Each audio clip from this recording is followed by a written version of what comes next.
Good morning, everyone. Welcome to my channel English with Noyon. ANM GNM entrance exam 2025 কথা মাথায় রেখে তোমাদের জন্য আজ থেকে রেগুলার বেসিসে ইংলিশের 10টি করে প্রশ্ন আলোচনা করা হবে। তো এই ক্লাসটি করলে প্রত্যেকেই উপকৃত হবে, শুধু এএনএম জিএনএম এর জন্য না, বাকি যারা ডাব্লিউবিপি, পিএসসি, সিএইচএসএল, সিজিএল বিভিন্ন এক্সামের জন্য তৈরি হচ্ছ, তারাও এই ক্লাসটি করতে পারো এবং প্রত্যেকে এই ক্লাসটি করলে উপকৃত হবে আমি আশা করি। এবং তার আগে বলে দিই, যদি তোমাদের ভিডিওটি অবশ্যই পছন্দ হয়ে থাকে তাহলে আমার চ্যানেলটিকে লাইক, শেয়ার, কমেন্ট এবং সাবস্ক্রাইব অবশ্যই করে রেখো।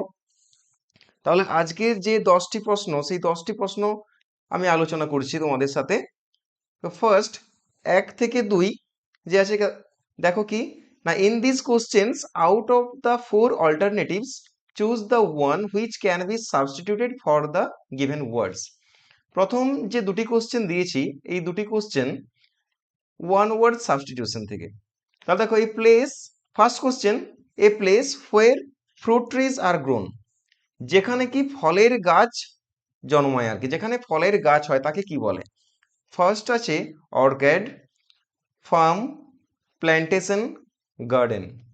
ফার্স্ট অপশন, তাহলে রাইট অপশন কি হবে এখানে? A place where fruit trees are grown orchard. এর মানে কি? এর মানে যেখানে ফলের গাছ জন্মায় সেটা। অপশন বিতে ছিল ফার্ম। এই ফার্ম কথার অর্থ হলো একটা এরিয়া যেখানে কি করা হয়, ফার্মে ক্রপস গ্রো করা হয়, ক্রপস গ্রো করা হয়। শুধু তাই নয়, এবং তার সাথে কি এনিম্যাল রিয়ার করা হয়, এনিম্যালস রিয়ারিং হয়।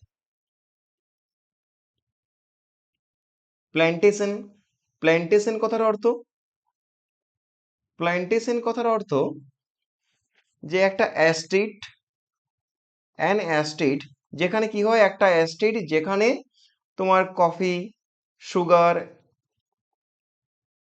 কফি সুগার এগুলো ক্রপস করা হয়। গার্ডেন, গার্ডেন মানে আমরা প্রত্যেকেই জানি বাগান। তাহলে এই place where fruit trees are grown, ওয়ানের correct option A. Question number 2, one who works in sleep, যে ঘুমের মধ্যে হাঁটে তাকে কি বলে? যে ঘুমের মধ্যে হাঁটে তাকে কি বলে? এর জন্য 4টা অপশন, সোমনাম্বুলিস্ট, ফিলান্থ্রোপিস্ট, ওমনিপোটেন্ট, পেডেস্ট্রিয়ান। এখানে সোমনাম্বুলিস্ট কথার অর্থ হলো যে ঘুমের মধ্যে হাঁটে। ফিলান্থ্রপিস্ট, ফিলান্থ্রপিস্ট কথার অর্থ one who loves humanity, humanity. Omnipotent, omnipotent কথার অর্থ হচ্ছে যার পাওয়ার রয়েছে আনলিমিটেড পাওয়ার, আনলিমিটেড পাওয়ার রয়েছে। এবং পেডেস্ট্রিয়ান শব্দের অর্থ কি? One who is walking, one who is walking. তাহলে কোশ্চেন ছিল one who works in sleep, তার জন্য কারেক্ট আনসার অপশন এ, যিনি ঘুমের মধ্যে হাঁটে। নেক্সট কোশ্চেন,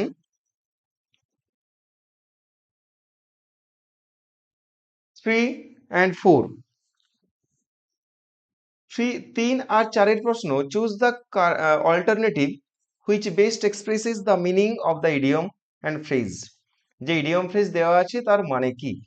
ফার্স্ট 3 নম্বরে কাউচ পটেটো, এই কাউচ পটেটো কথার অর্থ কি?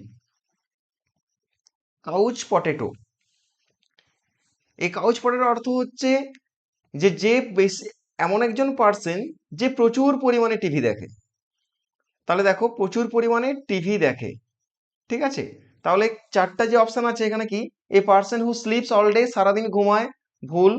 A person who watches too much television, প্রচুর পরিমাণে যে টিভি দেখে, হ্যাঁ correct answer. A person who remains relax and calm, যে রিল্যাক্সে থাকে, যে শান্ত থাকে, ডি তে a person who is simple in nature, একদম প্রকৃতির দিক থেকে বা স্বভাবের দিক থেকে খুব সহজ সরল। এটাও না, এটাও না। তাহলে correct option option B, 3B। 4 number question, butterflies in the stomach. Butterflies in the stomach, এই যে ফ্রেজটি আছে, এই ফ্রেজটির অর্থ হলো নার্ভাস হয়ে যাওয়া, নার্ভাস হওয়া। তাহলে এখানে correct option option B, being nervous. এখানে ছিল অপশন এ তে বিং এক্সাইটেড, এক্সাইটেড হওয়া না, বিং অ্যাংরি রেগে যাওয়া না, বিং হাংরি ক্ষুধার্ত হওয়া না। নেক্সট কোশ্চেন 5 and 6 এর select the wrongly spelled word, যে কোন স্পেলিংটা ভুল আছে সেটাকে লিখতে হবে এখানে। কোশ্চেন নাম্বার 5, ফার্স্ট হচ্ছে MEGRE। MEGRE, এটা আমরা বুঝতে পারছি না। মিডো, মিডো মানে অবশ্যই তৃণভূমি। মেটার মানে বিষয়। মেজার মানে কোনো কিছুর মাপ করা। কিন্তু এই যে ওয়ার্ডটি মেগার, মেগারের হচ্ছে যদি কারেক্ট স্পেলিং MEAGRE, মেগার, এর কথার অর্থ হলো অল্প, অল্প। তাহলে কোন অপশনটি ভুল আছে যদি বলা হয়, তাহলে 5A। Next question, question number 6, tedious spelling ঠিক আছে। রেবেলিয়াস, রেবেলিয়াস স্পেলিংটা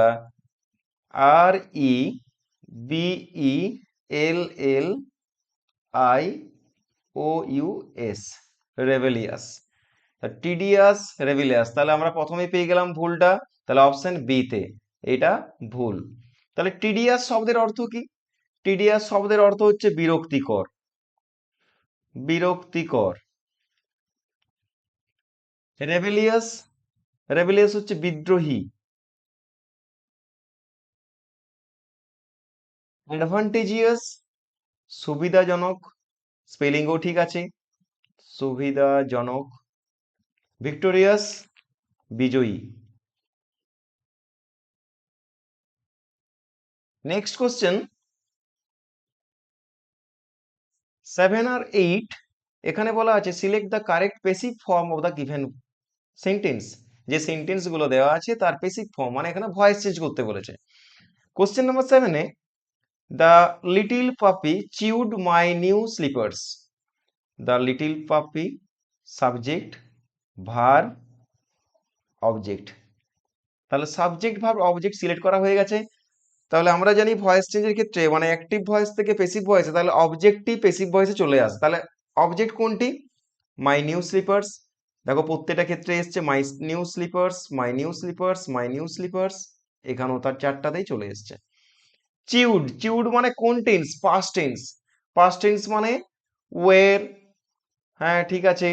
ক্যান, ক্যানের কোনো গল্প নেই, এটা ওয়ের হতে পারে, এটা আর, এটা প্রেজেন্ট টেন্স আছে। তাহলে এই দুটো ভুল এখনো পর্যন্ত কি এ আর সি এর মধ্যে।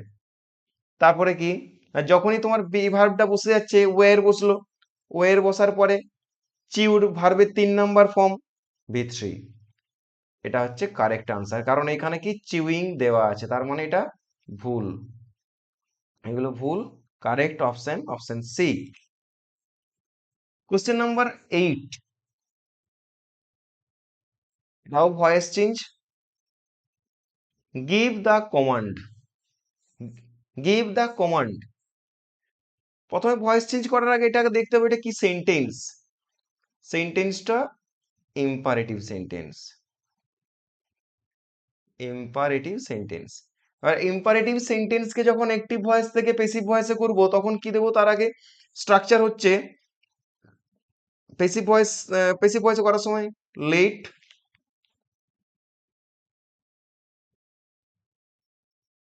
Subject B plus V3। দেখো এটা হচ্ছে ভার্ব অবজেক্ট। প্যাসিভ ভয়েসে করার সময় লেট প্রথমে চলে এসেছে, লেট। সাবজেক্ট কি? The command, let the command, let the command, be তার সাথে V3, অপশন এ।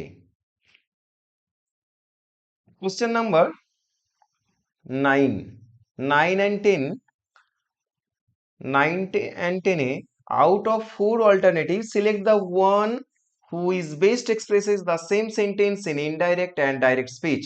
narration চেঞ্জ করতে বলেছে। দেখো কোশ্চেন নাম্বার 9, পূজা said কমা ইনভার্টেড কমা দিয়ে আই রাইট আ নোবেল। তো যখন আমরা ডিরেক্ট স্পিচ থেকে ইনডাইরেক্ট স্পিচে যাব তখন কি না পূজা সেইড যেমন আছে সেমন হলো, কমা আর ইনভার্টেড কমা তুলে দেওয়ার পরে যেহেতু এটা অ্যাসার্টিভ সেন্টেন্স আমি লিঙ্কার দেবো দ্যাট। তাহলে এরপর অপশন দেখো কি আছে, পূজা সেইড দ্যাট। পূজা সেইজ ভুল, কারণ এটা পাস্ট টেন্সে আছে, এটা প্রেজেন্টে। এটা পাস্টে থাকলেও এটা পাস্টে এখনো পর্যন্ত ঠিক আছে, সেইড দ্যাট। এটা তো হবেই না, পূজা সেইড দ্যাট হয়েছে। এরপর দ্যাট দেওয়ার পরে আমাকে সাবজেক্ট দিতে হবে। এই আই, এই আইটা কে? এই আইটাই তো পূজা, তাহলে পূজা, তাহলে কি হবে সি। পূজা একটি মেয়ে তাই সি হলো। এরপর এইদিকে আছে রিপোর্টিং ভার্ব পাস্ট আর এই ভার্বটি প্রেজেন্ট। তাহলে কি এটা পাস্ট আছে আর এটা প্রেজেন্ট, তাহলে অবশ্যই এই যে ভার্বটি আছে সেটা পাস্টে হবে। C wrote a novel. Correct option, option B. Correct option, option B. And আজকে last question, question number 10। The teacher said to Rana, have you completed the project? Have you completed the project? দেখো the teacher said to Rana, তাহলে এখানে কি আছে interrogative. Interrogative থাকলে এই যে ভার্বটি হয় সেই ভার্বটি সবসময় আক্স হয়ে যায়, আক্স। এরপর টেন্স অনুযায়ী যদি প্রেজেন্টে থাকে তাহলে সেরকম হবে আক্স, অথবা এর সাথে এস বসবে। পাস্ট টেন্সে হলে এর সাথে ইডি বসবে, এরকম ভাবে। যেহেতু সেইড আছে পাস্ট টেন্স, তার জন্য কি হবে আক্সড, আক্সড। এটা ভুল, এটাও ভুল। রানা ঠিক আছে এখনো পর্যন্ত। এরপরে যেহেতু কি কমা আর ইনভার্টেড কমা তুলে দিয়ে আমাকে একটা লিঙ্কার দিতে হবে। এইখানে কি দ্যাট আছে আবার ইফও আছে। দ্যাট কখন থাকে অ্যাসার্টিভ সেন্টেন্স হলে তখন দ্যাট হয়, তাহলে এটা ভুল। তার জায়গায় কি আমরা জানি ইন্টারোগেটিভ সেন্টেন্স হলে আমরা লিঙ্কার দিই কি ইফ অথবা ওয়েদার, আবার কি দিই ডাব্লিউএইচ ওয়ার্ড। এরপর দেখা যায় যদি অক্সিলারি ভার্ব দিয়ে শুরু হয়েছে তাহলে আমরা ইফ অথবা ওয়েদার ইউজ করি, আর যদি ডাব্লিউএইচ ওয়ার্ড দিয়ে সেন্টেন্স শুরু হয় তাহলে সেটা সেই ডাব্লিউএইচ ওয়ার্ডটা এখানে লিঙ্কার হিসেবে বসে। যেহেতু হ্যাভ দিয়ে শুরু হয়েছে তাহলে হ্যাভ কি, হ্যাভ একটা অক্সিলারি ভার্ব, তার জন্য অবশ্যই এখানে ওয়েদার ঠিক আছে। এরপরে ইউ, ইউ বলতে কে? ইউ হচ্ছে সেকেন্ড পার্সন। সেকেন্ড পার্সন যদি থাকে তাহলে সবসময় সামনে যেটা অবজেক্ট ছিল তাকে বোঝাবে। তার মানে রানাকে, রানা হচ্ছে হি, তাহলে হি। আবার যেহেতু হ্যাভ এদিকে পাস্ট এদিকে প্রেজেন্ট, তাহলে হ্যাভ এর past form had completed this project. 10C। তা টোটাল 10টি প্রশ্ন সম্পর্কে আজকে আলোচনা হলো। এই 10টি কোশ্চেনেই তোমাদের এএনএম জিএনএম এন্ট্রান্সের জন্য খুব ইম্পর্টেন্ট কোশ্চেন্স। যদি তোমাদের ক্লাসটি ভালো লেগে থাকে তাহলে অবশ্যই আমার চ্যানেলটিকে তোমরা লাইক করো, কমেন্ট করো, শেয়ার করো আর অবশ্যই সাবস্ক্রাইব করে রাখো। Thank you.